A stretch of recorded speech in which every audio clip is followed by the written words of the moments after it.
Hello, everybody, and welcome again to Nerd to the Third Power, your one-stop shop for all things nerdy and awesome. I'm your host and master of ceremonies, Dr. Gonzo.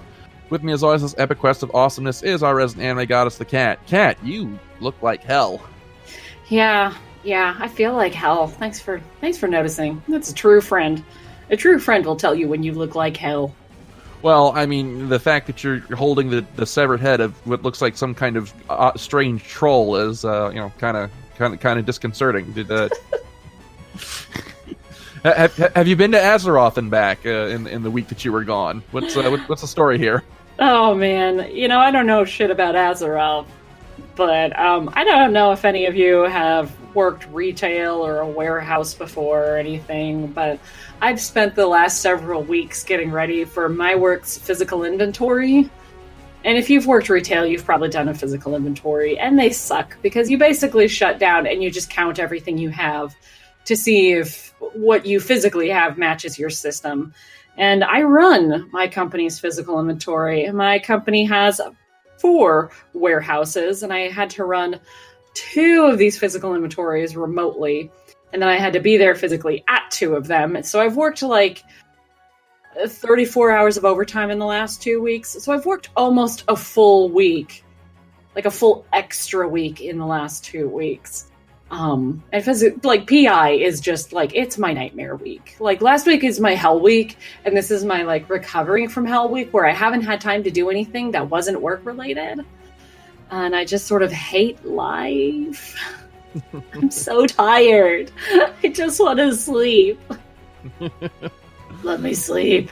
All right. Well, I guess in that case, for this episode, we're going to do something light and easy. We're going to do an Ask a Geek mailbag here. We're going to dig out some questions here, and we're going to just have a nice, easy show this week because I'm still kind of recovering from the post E3 hangover. So that was a hell of a party. But anyway, let's just jump right into it and just start digging into some questions here. And let's see here now. Okay, here's a question here. This one is for both of us. And this one comes from Carrie. And she asked, now that Voltron the Legendary Defender is over, are there any properties that we would like to see that production company tackle next? So Kat, let's start with you. Because you're a longtime fan of this studio. I mean, okay, so let's think about this logically. Are we talking about like just any property or some sort of amazing retro property like Voltron? Let's open up the floor. Let's go wild. We are limited only by our imagination and what would conceivably make a suitable kids program. So I don't think that Cat House would be an animated Cat House series would fly very far. Okay, so genuinely, this just hit me out of nowhere. A new Ghostbusters cartoon. Ooh. By that studio, how amazing would that be? That would be awesome. Didn't we all love the Ghostbusters? Like, what was that? Like the 80s or the 90s? There were actually 2 Ghostbusters cartoons. There was the real Ghostbusters in the late 80s, which was based off of the first movie. And then in the 90s, we had Extreme Ghostbusters, which was actually my first intro to the Ghostbusters franchise. And that's a property that I'd like to see get some love. Because that was a great set of characters there. I think I watched the real Ghostbusters. Yeah. That's the one that most people remember. Yeah. Because Extreme aired at like bumfuck in the morning o'clock before school. And because I had to get up at 5:30 a.m. every school day because my school was an hour away from where I lived, I was one of the only people who was up early enough to see it. Yeah, it sucked. Ooh, okay, let's see. All right, if I could pick a property that I would like to see that studio adapt, I've said for years I would love to see a Final Fantasy VI animated series just because it has such a great ensemble of characters. And my love for that was spurred by, if you go searching on YouTube for Final Fantasy VI Full Metal Alchemist, someone did a mock-up of the second Full Metal Alchemist opening, Ready Steady Go, except they swapped out all the FMA characters with Final Fantasy VI characters, and it looks like it came out of an official anime. It's fucking awesome. And ever since I saw it, I was like, it's a crime that this has never been made into an anime or some kind of animated series, because that is just such a wonderful story. So let's see here now. Next question here. All right, this one here comes from John, and he asked me what I think about retro collectors who collect as an investment. So I guess he's talking about people who collect stuff that's rare just to like basically use their collection as a savings account. It's not my thing. I feel like, you know, I collect games that I want to play. I don't like having, you know, just buying stuff just to put on a shelf and look at it. I like to actually be able to, you know, play it and enjoy it. It's actually, I think I've told this story before, but when I actually finally got the actual value of my collection noted, my dad was like, you know, well, you should put it in a safe deposit box and keep it safe because it's literally the most valuable thing you own. And I'm like, you know, and I'm like, okay, yeah, but I mean, I'm not going to put it in a safe deposit box. I want to have it out, you know, on display where I can enjoy it. And it's like, or would you just have $16,000 cash just sitting out, you know, on display? And I'm like, yeah, but we're not talking about hard cash. We're talking about an entertainment medium.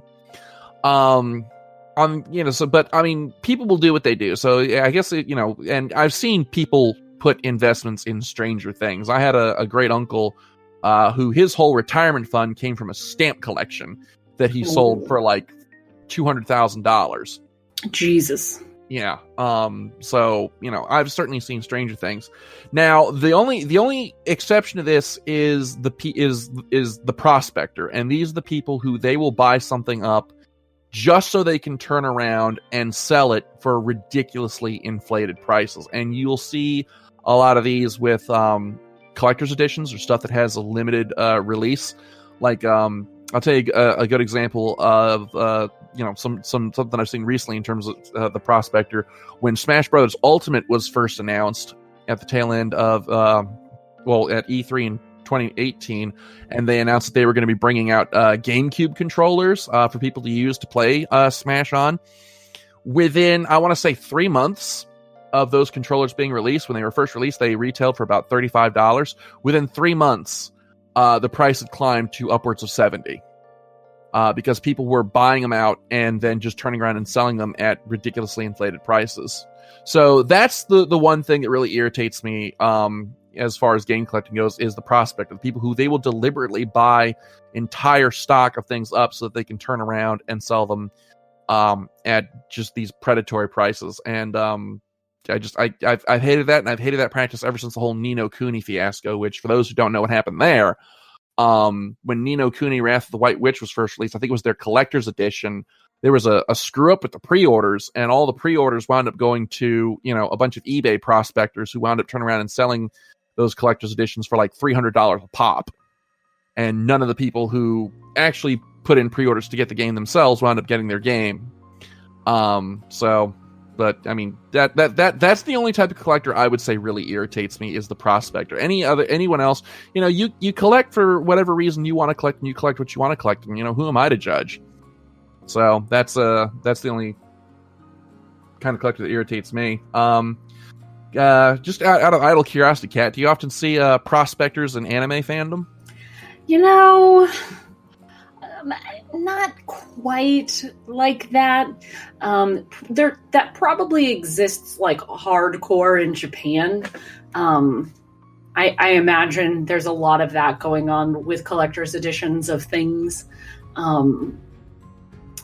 You know, like maybe say like convention exclusives and stuff like that. But here, I really don't feel, because here in the US, the merchandising rights are not quite the same way, so I don't feel like we have quite the same issues. And it's a slightly different crowd, because the collectors for anime are not like the collectors for video games. Video games are still infinitely more popular than anime is. So, I mean, there's still a lot of people who will go out and buy specific things. But in terms of inflating the cost of stuff, the companies do that for you. But I'd say the one thing that actually really grinds my gears are art book prices. Oh, yeah. Because you probably have the same thing with video game art books, but anime art books are obviously like to import them, it gets quite pricey because importing books. So when I lived in Japan, I could go down to Book Off, this wonderful used bookstore, and get a pristine condition art book that would retail for like $20 or $30, and I could get it for like $3 or $4. And when you go and you find that exact same condition here from somebody at a con or something, they're charging like $70 or $80. Partially because of the import, but if you start to look for like older books, the inflation cost of say like the original Sailor Moon art books, the people who are selling them at cons want you to pay like $700 for them because they're out of print. Fuck that. Right? Like, I legitimately have watched over the course of my time as a fan, watched these skyrocket from being like $60 or $70 to like $700. And there's nobody who's going to buy them for that.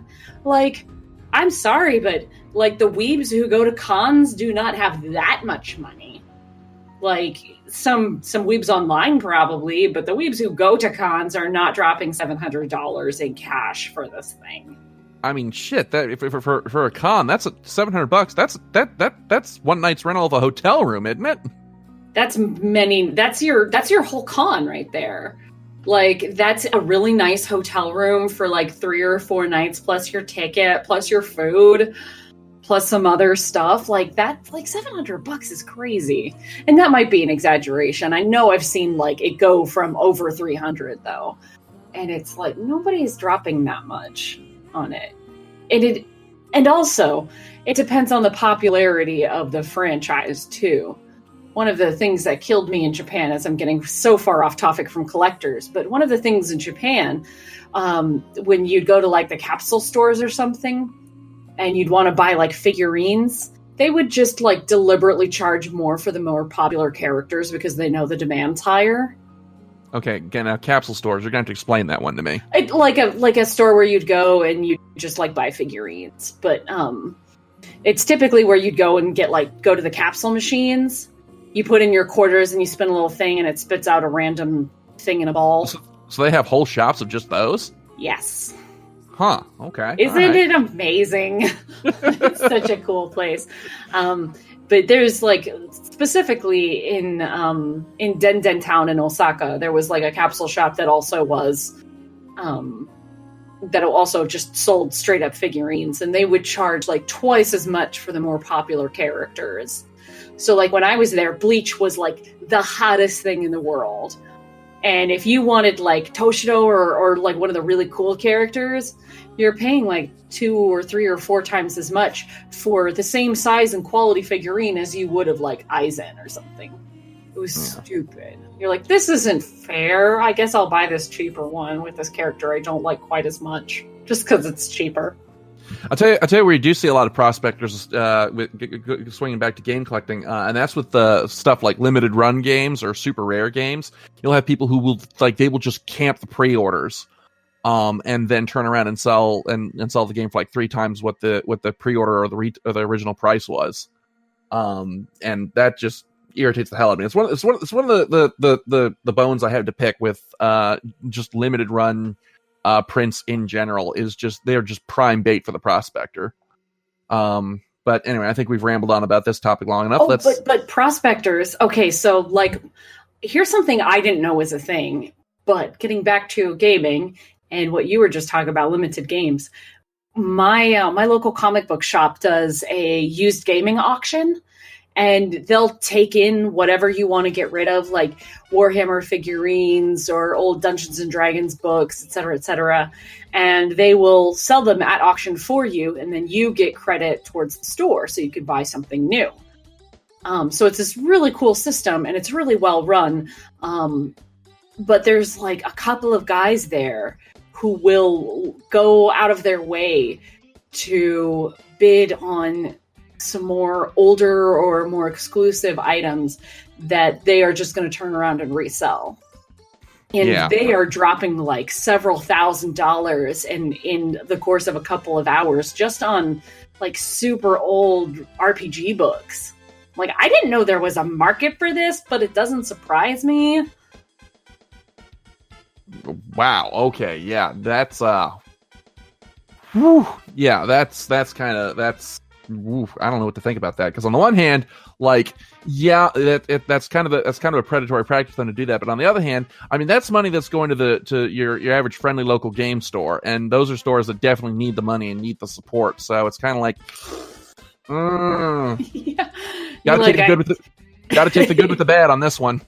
Yeah, it's like I'm really glad that our local game store is being supported, but damn, how much is that first edition Call of Cthulhu really worth if you're willing to drop $800 on it at auction? How much are you going to turn around and sell it for? Jeez. Yeah, that would actually be a question to put to Mike when he comes back. Yeah. Okay. All right, let's see here now. Another question here. Okay. This question here comes from Paul, and it's for you, Kat. And he asks, as a Sailor Moon fan, what is your favorite dub of Sailor Moon? Or do you even watch the dubs at all? And I do not watch the dubs. That has nothing to do with a distaste for the dubs, because I just haven't watched them. I haven't watched Sailor Moon since they made Crystal and dubbed it. The last time I watched Sailor Moon was when Crystal first started coming out. Like the first season of Crystal. So like I maybe got like 9 or 10 episodes into it, and then shit happened, and then I never caught back up, and I haven't watched any more of it. I have gotten to meet a lot of the people who are now part of that new dub, because the Crystal dub and the redub of Sailor Moon are the same cast. So it's just the same cast working on 2 different versions of the same show. And then obviously there was like the Deke dub, and then whatever took over for Deke that was just equally bad. I mean, for what they were at the time, I guess they're all right. They're not the worst thing in the world. I give them a lot of shit for changing all of the character names. But actually, when I think about it, like a lot of thought went into the character, like the Americanized names that they chose. They chose names like specifically to either meet the lip flaps or have some sort of the meaning of the name equals the same thing, more or less. So, like, they did put a little more thought into it than we give that shitty dub credit for, but it was, in fact, all. But then again, I mean, what can you expect from an early '90s anime dub? I mean, back then, anime was still weird cartoons that you bought from, a guy in a trench coat in a back alley. Now, granted, this was a syndicated show, so this was specifically geared towards family and mostly kids, where they were trying to, like Luna says, or Sailor Moon says, and Luna would teach you a lesson at the end of every episode, because they needed to get it onto the television where the kids were going to watch it, and hopefully sell some fucking merchandise. Which they did, because there was a line of toys and everything. And, but a lot of this stuff was cut. I mean, like, even the show itself was really, like, chopped up compared to what the manga was. And which is why Crystal was such an appealing thing, because it was basically gonna potentially follow the manga a little bit more. And then the parts of it that I've seen that have detoured in really pleasant ways. No. But I haven't watched a dub yet. I like I said, I like the people who they've cast. I just haven't actually watched it, which makes me a really bad Sailor Moon fan. Now, this is a question that I want to ask, especially with the kerfuffle over the recent Netflix cut of Evangelion. But how do you feel about shows being re-released with new edits or all new redubs? I generally don't have a problem with that. Especially when something was dubbed in the 90s, because 90s dubs were really not the best thing in the world. 90s dubs fell victim very oftentimes to dub titles, where they didn't actually give you subtitles for the Japanese version. They just transliterated whatever was going on in the English script and made that the subtitles, so that when you watched the Japanese, you were just getting the English dub in words. And I feel like I don't remember Evangelion because I didn't actually really enjoy the show. And you know what, guys? It's okay. I'm here to tell you, it's okay not to give a shit about the Evangelion redub and the recut and the changes made about it, because I have said for always that it is one of the most overrated anime ever made. And it has had a really huge impact in the industry, but the actual quality of the show is tremendously overrated. There's a lot of interesting stuff going on in it, but that doesn't mean that it's all good or not overrated. And I got this feeling because they keep bringing it back every once in a while, finding some new reason to make money off of it. And when there's not a new recut, remaster, reversion out there, then they're just selling like scantily clad figurines of every female character, no matter their age. So it's not my favorite franchise in the world. So I honestly don't care about this specific thing. Don't at me. I don't care. Nothing can get me to care about Evangelion or its redub or anything about it. The more people get incensed about it, which is like everyone I know, the less I care. But overall, I don't mind redubs. Like, sometimes they're just necessary. There's sometimes where I'm like, this version and this version came out pretty quickly. You could have used the same people, but there's a lot of stuff that goes into why certain things get redubbed, and most of it boils down to who has the rights. And typically if something's getting redubbed, it's because the person who originally made it and the person who has it now are not the same. So one studio released it back in the 90s and now a new studio has it, and that new studio is going to pull from its pool of actors rather than the original. So I don't know everything about who got cast for the new Netflix dub. Everybody's indiscriminately hating on it because they're going into it with preconceptions about what they think the characters should sound like. And there are some people with legitimate concerns, but I really think most everybody's just being biased about it. Now, granted, most people are being very, upfront about their bias at least. But anyway, so there's things where sometimes it's just a necessity. Like, sometimes you lose the rights to the dub. So if you want to release it again, it has to be redubbed, or you don't dub it again. So there's a lot of reasons why a studio might do it. But I think it's a fair shake to give somebody new a chance at a role. Like, I don't want to get too much into drama, but the guy who plays Shinji has always been very upfront about how much he hates the character. And then as soon as he saw that he wasn't going to get it, then he threw a shit fit. Or at least that's the rumor. But yeah, sometimes it's just necessary to redub stuff. When you a lot of the complaints, at least with Evangelion, are about the scripting and how some things were scripted differently. And I wouldn't be able to judge that until I was sitting down listening to the Japanese. But I think the more faithful you are to the Japanese script, probably the better. Everything has to go through an American filter at some point. So there's a lot of various things that go on. But I think all of those things don't matter because nobody is ever going to be happy with this anime. So it doesn't matter if you do redub it or you don't, or if you use the old dub. There's always going to be a bunch of people complaining, because I say this with a lot of love in my heart, but anime fans are really goddamn entitled. And I'm one of them. I am one of them. For real. I get really upset about a lot of stupid things in anime. But at least I separate myself and I go, yeah, but how important is this really? Like, there's a lot of shit where, like, some of my old favorite dubs where a voice actor changed out, and I'm like, how dare they? How dare they take that voice actor away and replace it with this person who's not as good, in my opinion. And then that person has one of the best careers ever made. In the original Slayers series, they had this actor who was playing Zelgadis, and I was like, I like this guy. And then they replaced him, and I was like, I don't like this new guy. This new guy sucks. This new guy was Johnny Young Bosch. I did not like him at all. I hated the fact that they changed out this actor. And then later he just has this amazing career, and he's one of the most popular actors ever, and he's so talented, and I was so resentful.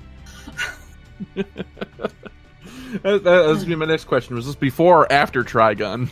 Oh man, it was probably during, and I wasn't putting the two and two together. I think it was Johnny Young. No, it was Crispin Freeman. It was Crispin Freeman. I was wrong. It was Crispin Freeman, who, again, has one of the best careers in the whole industry. And he's in everything, and he is just so amazingly talented. And I hated him. I was like, I hate this guy. And then when I go back now, that first guy wasn't even that good. Thank God they replaced him. Okay. Let's see. Next question here. This comes from Alice. And she asked me what I think of EA's recent loot box statement. So for those who don't know what she's referring to, there was a hearing or something in I think it was in England where EA was basically called to the carpet about selling loot boxes in games, and the representative went up and spun this bullshit line about how it's not selling loot box isn't gambling, it's surprise mechanics. To which my response is, who the fuck are you trying to fool? Like, did you really think that would fly?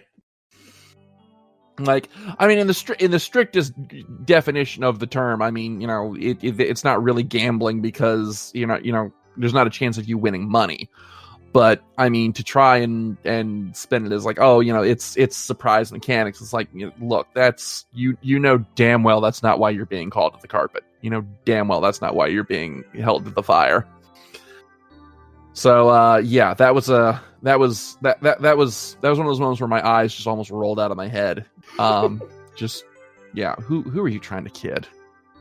So, but let's see here now. Speaking of bad company practices, this is another question here from Rini, and she asked me what I think is the scummiest practice I've ever seen from a game company. To which I'm gonna have to say Bethesda with Fallout 76. That was just an absolute godforsaken mess, and it just gets worse as time goes on. I think we mentioned this, me and Skyblaze mentioned this when we did our E3 show, but when they announced they were finally adding human NPCs and a dedicated Battle Royale mode to Fallout 76, I was like, okay, great. So you're making a big deal out of the fact that you're putting something in the game that should have been in there from the start. Right now Bethesda is number one on my shit list, which is really saying something when you consider some of the things that EA has done. Another thing that another gaming company practice that I really detest. I would have to say charging full DLC prices for something that's maybe like an extra hour of content. Gearbox kind of got on my shit list a little bit with some of the later Borderlands DLC, where you would pay I think when it came out like $15 for something that you could complete in like a half hour to an hour. Stuff like the Mad Moxie Wedding Day Disaster, or that Halloween one. I can't remember off the top of my head what it was called. And that kind of just irritated because it's like it's $15 for something that you'll complete in like an hour. To me, if you're going to ask me to pay $20 for something, it should take me at least 3 or 4 hours to get through the main campaign. I shouldn't be able to breeze through. You find all the content in your DLC in the time it takes me to watch the evening news. Let's see here now. Okay, let's see. We got a question here for you, Kat. I'm sure we do. Let's see. Oh, okay. Here is one. Here is one from Megan, and she asked, "What is the best transition from anime to live action that you've ever seen?" Oh God, to live action? Because I genuinely don't watch a lot of the live action stuff. Because like a lot of it is either it doesn't come to America because it's Japanese, or I just avoid it like the plague because they're never that good. And I just don't want to be disappointed. I can't have my heart broken again. But my favorite thing that I've watched, my favorite live action, and I've talked about this show before, but it was it always stuck with me, and it's Nodame's Cantabile. And it wasn't super popular here, but it was super popular, like 10 years ago, more than 10 years ago, when I was living in Japan. It was running on TV at the time. And part of it is because it was a slice of life without any fantasy aspects of it. So it was a really easy transition from manga to anime to live action. And the fact that it was done as a TV series and not a movie was really good for something that was slice of life content. But if you don't know about it, it's about a really kooky girl, really strict guy in a music setting. And if that sounds like Your Lie in April, it's a little bit like Your Lie in April, well before a huge popular thing. But it's some musicians, and they're all goofy and weird, learning to find themselves and fall in love. And yeah, kind of if you liked Your Lie in April but don't want all of the sadness, Nodame's Cantabile is really cute. And it has its like goofy little moments, and they try and translate those into the show with like sweat drops and pratfalls and stuff. And everything was just done really well because it kind of felt like an anime, but with people. And it was just like the over-top hairstyles or whatever they had, for certain characters just worked out so well. Okay. All right, and she's got another question here for me, and this one is, what is a game franchise that has been gone for a while that I'd like to see brought back? This is going to be kind of an unusual answer for me because it's not a series that I really talk about, but I kind of really miss Dance Dance Revolution. Wow, that is a surprise. Yeah, and it's so weird because in the 2000s up until I want to say about like 2009, DDR was like everywhere. It was like the big hot thing, and then it just kind of vanished. I think what really killed it off was Guitar Hero, but like I kind of started feeling nostalgic for DDR when I discovered one of the YouTubers I follow. I can't remember if it's his channel name or if that's just what his show name's called, but Family Jewels. He's a heavy metal guitarist, and he does covers of game and anime and television music. And he recently teamed up with another YouTuber, Adrian Figueroa, who's a great singer, and the pair of them did a cover of Butterfly from, I think it was DDR Ultramax. And it just got me really nostalgic for Dance Dance Revolution. It's like, I was never any good at it because, who was? I mean, every time I went to play DDR at the local arcade when they were still a thing, I'd always go up, totally humiliate myself, and then there'd be this 6-year-old kid who would come up and pick like the hardest song on like Ultramax difficulty and just like platinum the damn thing, and I'm just like, yeah, I hate you. But I don't know. I especially now that we have things like motion control and VR, I'm kind of surprised that Dance Dance Revolution hasn't made any kind of a comeback. And I'd like to see it brought back. Guitar Hero, to maybe kind of a lesser extent. Rock Band, no. That was just a bloated ship, and that deserved to sink. So, for a younger audience, all three of you who listen, so any of you who are like under the age of 20, maybe, like DDR was like life. It was what you did on a Saturday night or a Friday night to blow off steam when you're too young to do drugs or drink or party or get into clubs or something. It's what nerds did, basically. You'd go to the mall with your friends, you'd get mall food, and you'd go play DDR for hours and hours. And you had all of your favorite songs, and you had songs you hated, and everybody did it, and there were tournaments. And there was like a lot of like, oh, can you hold the rails while you play or not? To when you're doing it in hard mode or whatever. And like it was part of nerd culture. It was like so ingrained in nerd culture. And what's really surprising now that I stop and think about it? Since I've gotten back into game collecting on the regular and going on my I don't think I've seen a single DDR pad in any of my shops. I've never seen one up for sale. I don't know if that's just because people hang on to them, or if it's one of those things that's like it's so expensive they just put it up on eBay. But I don't think I've ever seen a DDR pad up for sale. So I honestly think a lot of people have held on to theirs. Because there's always the possibility that, everybody says, "Oh, I'm just gonna bust it out." Yeah. Sometime, and nobody ever does. Now I'll tell you the wildest. Yeah, going back to what you're saying about having tournaments and shit, and how people did all kinds of crazy stuff. The wildest DDR player I ever saw was a guy who on a I don't know if it was on a dare or a bet or if that was just how he played, but he did a full 3-song set completely handstand. What? No, but that is the shit. That is the shit that happened. Like, I've definitely seen handstand, but like a whole 3-song set. Yeah, this is what nerds did back in the day when you were a nerd who got out and stuff. Oh man. Plus, it was like the closest a lot of nerds got to actual exercise. Yeah, and sense of rhythm. Yeah. It's like, that feeling that you got when Pokemon Go first came out. And, wow, I'm out socializing, I'm out interacting, and I'm walking around, and I feel healthier and more alive. That was like DDR, except you were at a grungy like mall and probably needed to wash your hands after you touched anything. But it was that same, like, there was a lot of camaraderie and like fun rivalry. And I was always terrible at it and was like way too shy to get up and do it. But all of my friends played. All of my friends had mats at home and played. And like, we'd all make fun of whenever somebody picked Sandstorm, stuff like that. Those are the days. Let's see here now. I actually had another question here that was kind of leaping off of that, but I can't seem to find it. Okay. All right. Okay, let's see here now. All right, here is a question from Dominic, and he's got 2 questions, one for you and one for me. And the question he asked you is, what is your dream anime store? So I guess, like, what would you consider like your perfect anime and manga shop? Ooh, my dream anime store.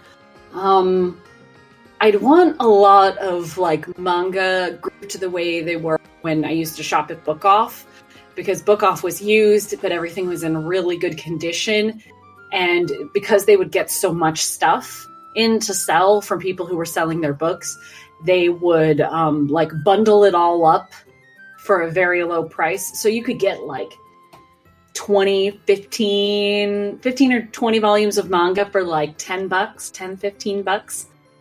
And again, everything was in such nice condition. So I have longed resale rates of manga that low, because like if you're buying something used, you're still, unless you're buying it like from somebody personally, if you're buying used manga at like a local bookshop or something, you are still getting charged like $6 or $7 for something that retails for like somewhere between $10 and $12. But in Japan, because it was so common and there was no taxation for imports, you could get like a set of like 15 manga for less than $10 at times. So I long for that. But what I really want is like figurines that aren't all just half-naked girls or Gundams. Like it's cool that there's like a huge crowd for like kits and stuff, but I'd like to find like mecha that isn't just Gundam. And I'd like to find figurines that aren't just half-naked girls or whatever is the most popular thing right now, which is, of course, what makes the most sense to sell. But I like, some older shows and stuff. And I'd like to be able to find, some merch from, like, shows from the 90s. Like, if I could find a Trigun figurine in this day and age without having to pay a fortune, that would be stupendous. And I'll tell you what, if you ever find one, you let me know. Yeah, and then like merch that isn't just like Nendroids and Pops. Like figurines. Like the imports from Japan that cost a fortune that I will still buy anyway. Something besides the cute little chibis. I want other things. And people ask why nerds don't typically do drugs. It's because we've already found something that's taken all our money. It's so bad. Like, even the Nendroids are super expensive. Like, they're like, you get a little Final Fantasy character and it's like $60 and it's a chibi. And I'm like, no, for $60, I want like details. What surprises me about figures is how wildly prices will vary. It's like I'm real deep into the Amazon game. I will buy just about everything off Amazon, and that includes like figures and stuff. And like, you know, I'll find a figure of, say, like, you know, Connor from Assassin's Creed 4, and it'll be like $60. Then I go and I find one of Cloud from Final Fantasy 7, and it'll be like $150. And then the one that really made me want to just, you know, put a gun to my head and do what needs doing was I found a figure that I really liked of Big Boss from Metal Gear Solid 5, and it was 350 bones. And I'm like, hell no. It's quite a game to play. And again, like I said, it depends on the popularity of the character. It depends on how popular the franchise is. So anything that's Final Fantasy is going to be infinitely more expensive than pretty much anything else on the market.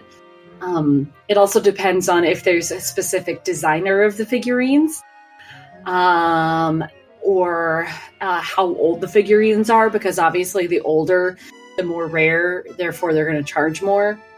Okay, I get the rarity by age, but designers of figures, are you telling me that there's like named artists who do these things, like that people follow specifically for that designer? Is that a thing? Well, there was like there's a whole series of figures that are Batman characters designed by somebody from Square Enix. Oh yeah, the Nomura Comics collection. I remember that. Yeah, so there's stuff like that where they might be specifically designed by a certain company, and not just like the merchandise licensor, but by a specific company who's known for just making really high quality stuff. Okay. But I mean, Christ, if you're into figures, that is, oh my god. Like, I love the Okami figurines because it's like one of the 2 video games I actually play. Okami has such gorgeous figurines, but they're like, they start at like $400. Yeah, I remember. It just melts my brain. That you're into Okami, you went, you'd found this like on the dollars, and you were like, I weep openly that I can't afford this. Yeah, and you know what? Like, even now that I could afford that, I still wouldn't pay. Like, I can't bring myself to spend oodles and oodles and oodles of money on something that is literally just going to sit on my shelf and never get touched. Like, I don't mind spending like $60 on a figure if I really, really like the character. But, you know, if I'm going to spend a shit ton of money on something, I want to get daily out of it. Like you and your retro game. Yeah. I want to be able to use this thing. Okay. So like what's your ceiling on purchasing a figure? I don't think I'd spend more than $80. I think that's where I draw the line. But really, like, I haven't bought a figure in quite a while because there's nothing I'm really interested in that I can actually find right now.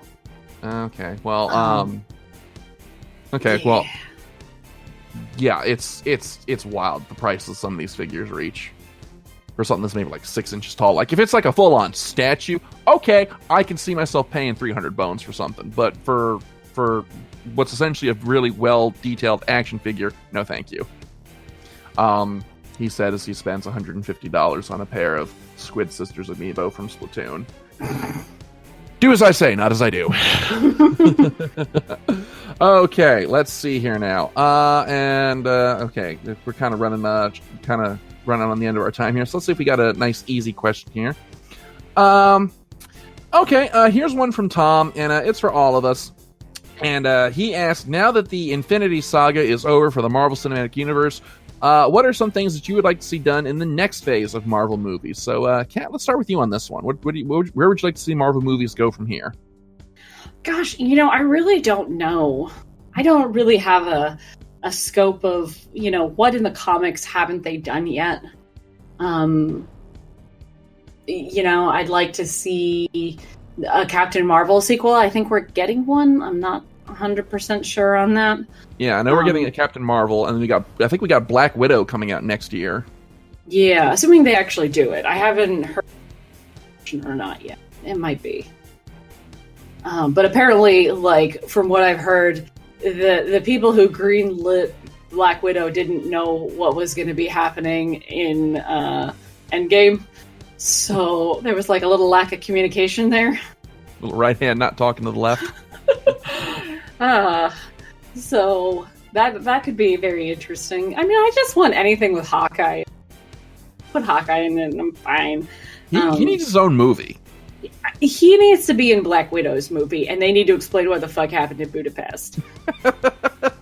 Because that's been sitting around in our brains for like years and years now. We're like, what the fuck happened in Budapest? They should just have a movie and call it Budapest, and the whole thing is set in Budapest. But I'd like, you know, I want to see something new. I don't want another. I mean, I'll take another Guardians of the Galaxy, but I don't need another Guardians of the Galaxy. What I want is like Nova or just someone new to bring some new blood into the franchise. Because I feel like they're gonna start with Robert Downey Jr. and Chris Evans leaving the MCU, that they're gonna start phasing out some more of the, I don't want to say older actors. These guys are really that old, but some of the actors who have been in the MCU for a lot longer, in favor of some new young blood who will either take over other roles, like somebody new becomes Iron Man or somebody new becomes Captain America, which is something I really want to see. I really wanted to see either Falcon or Bucky or somebody take over as Captain America. Well, I thought for sure we were going to get it, and now they're getting their own spin-off show together. So what the hell? I don't know. I'm excited for a lot of the TV shows that they've announced. I'm curious about how some of them are going to work. Yeah. Let's see. For me, I'm kind of in the same boat as you. I like to see some of the lesser known Marvel characters get some time in the spotlight. And even some of the ones that have already gotten movies but didn't exactly set the world on fire, like say Ghost Rider, who's one of my favorite Marvel characters ever. I'd love to see a Ghost Rider movie with the Johnny Blaze version of the character, because I don't know, I'm a sucker for flaming motorcycles. What can I say? Aren't we all, though? Who isn't a sucker for flaming motorcycles? Let's see. I've heard talk that there was going to be a Moon Knight movie in the works. And for those who don't know, Moonlight is basically Batman but psycho. Let's see. I've made my peace with the fact that I'm not going to get a Punisher movie. So as disappointed as I am with that, I've made my peace with that. I don't think they do it because of the way the character exists as sort of a parody and satire of comic book tropes.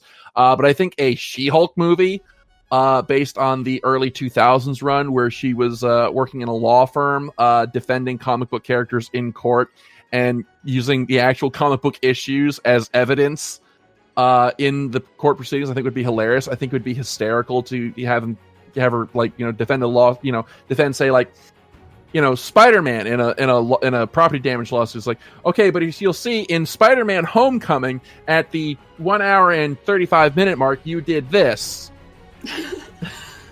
That would make a great TV show. I mean, they've made shows that are kind of like that, like the cleanup crew after superheroes, or the superheroes. That sort of thing would be really great to put into the MCU proper, via the Disney Plus, all those shows that they're going to do. Yeah, and let's see. I know that when Brian was here, he was really pushing hard for I think Alpha Flight to get a show, or more specifically Beta Ray Bill. I was going to say it. He's never not mentioned Beta Ray Bill.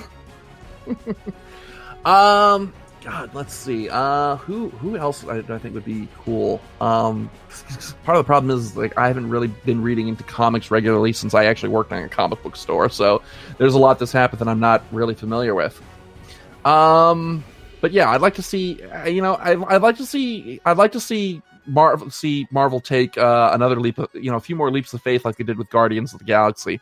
Because before that movie came out, fucking nobody knew who the Guardians of the Galaxy were. So I'd like to see some more leaps of faith like that. So let's see. And so we're kind of running out of time here. So that's about all the time that we have for Nerd to the Third Power this week. Now, a little bit of a business before we leave. There is an announcement that we have to make.